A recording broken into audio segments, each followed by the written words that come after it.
আপনারা জানেন সম্প্রতি শিক্ষা মন্ত্রণালয় থেকে যে নির্দেশনা এসেছে সেখানে 6 মাসের যে অ্যাডহক কমিটির বিশেষ করে এমপিভুক্ত শিক্ষা প্রতিষ্ঠানের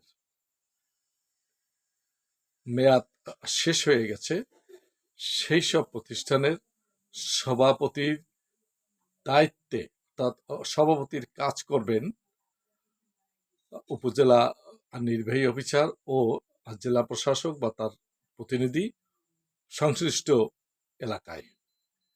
এখন এখানে অনেকের প্রশ্ন আছে নানা রকম, যে সভাপতি হিসাবে কি জেলা প্রশাসক বা ইউনো থাকবেন? আসলে সভাপতি যদি হতে হয় তাহলে অবশ্যই একটা ফুল কমিটি প্রয়োজন, হয় অ্যাডহক কমিটি বা অন্য রেগুলার যে পরিষদ আছে তা হতে হবে। কিন্তু এখানে অনেকের ভুল ধারণা যে তারা সভাপতি, একক ব্যক্তি তো সভাপতি হয় না, এবং পরিষ্কারভাবে শিক্ষা মন্ত্রণালয়ের যে পরিপত্র আছে সেখানে লেখা আছে সভাপতির দায়িত্ব পালন করবেন, অর্থাৎ এবং কোন দায়িত্ব 69-এর অর্থাৎ 24-এর যে 69 ধারা আছে সেই মোতাবেক ওই 3টি কাজ আছে, সেখানে বর্ণনা আছে। সেখানে বিল বেতন যেগুলো এগুলো স্বাক্ষর করবেন ইত্যাদি ইত্যাদি 3টি বিষয় উল্লেখ আছে। এগুলো সভাপতির কাজ, সেইগুলা নির্দিষ্ট এই 3টি কাজ করবেন, আর কোনো কাজ তারা করবেন না। এখানে 2টি বিষয় আমি উল্লেখ করতে চাই, অনেকের মধ্যে নিয়ে দ্বন্দ্ব হচ্ছে, কথা কাটাকাটি হচ্ছে নানাভাবে। ইউনো বা জেলা প্রশাসক সভাপতি কিনা? নো, তারা সভাপতি হবেন না, তারা সভাপতির কাজ করবেন। কিছু নির্দিষ্ট কিছু কাজ 69 অনুযায়ী, এবং 69 যে ধারা সেখানেও আছে তারা সভাপতির যে সমস্ত কাজ সেখানে উল্লেখ আছে সেইগুলা তারা করতে পারবেন। এখন যখন জেলা প্রশাসক বা ইউনো স্বাক্ষর করবেন তখন যে সিলটা হবে সেটা কিন্তু সভাপতির সিল হবে না, সিলটা হবে তাদের যে পদবি আছে ইউনো অথবা জেলা প্রশাসক, এই সিল দিয়েই তারা স্বাক্ষর করবেন। আর তারা সভাপতি অর্থাৎ আগে যে কমিটি ছিল, এটাও অনেকের প্রশ্ন ছিল, আমি এর আগেও কথা বলেছি এ বিষয়ে, সে কমিটির কোনো সদস্য এখানে থাকবেন না, সবই মানে বাতিল হয়ে গেছে।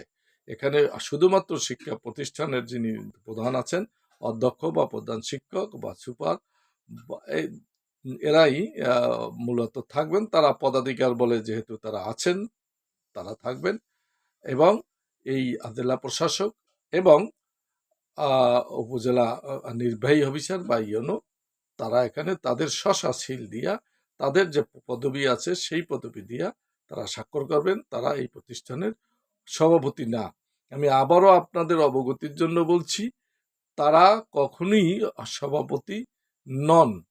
অর্থাৎ যদি কোনো কমিটি হতো, কোনো অ্যাডহক কমিটি বা ফুল কমিটি যা হোক, সেখানে যদি তাদেরকে সভাপতি হিসাবে মনোনয়ন বা নির্বাচিত করা হতো তাহলে তারা সভাপতির পদ অলঙ্কিত করতে পারতেন।